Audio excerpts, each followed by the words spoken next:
To keep your Oculus Quest operating at peak performance, here are some things you should know. It's important that you keep direct sunlight away from the headset. The sun's rays can cause permanent damage to the lenses and screen inside. Don't place it near a window or anywhere direct sunlight can hit the lens. When cleaning your headset, be sure not to use alcohol or an abrasive cleaning solution. They could damage the device. The inside of the Oculus Quest headset can be cleaned with non-abrasive antibacterial wipes. You can always refer to the support articles on the app or the Oculus website for more details on device care.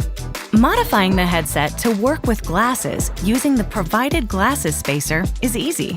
Your glasses frames are compatible if they're smaller than 142 millimeters wide and 50 millimeters in height. To insert the glasses spacer, gently remove the facial interface foam.